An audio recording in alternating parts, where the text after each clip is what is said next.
This video demonstrates how Smarter Dropdown List Manager one-to-many works. The main idea is to create a master dropdown list and send the values to multiple columns in multiple sheets. Launch Smarter Dropdown List Manager one-to-many through SMCC to start. The first thing to do is to select the source sheet name from this button.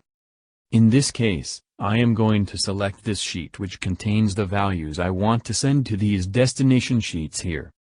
The source column is task and this column is going to feed all task columns in these sheets.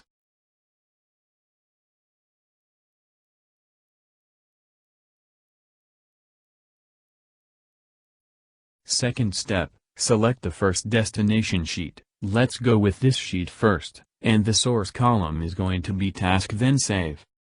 You have to repeat the same thing with all the other destination sheets and save every time.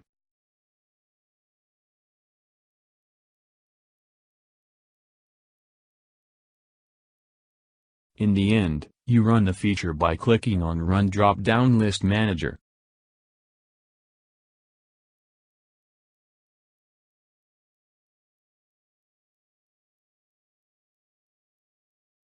Let's check if the columns and destination sheets have been updated. Good, everything seems to be good. Thank you for watching the video. Bye.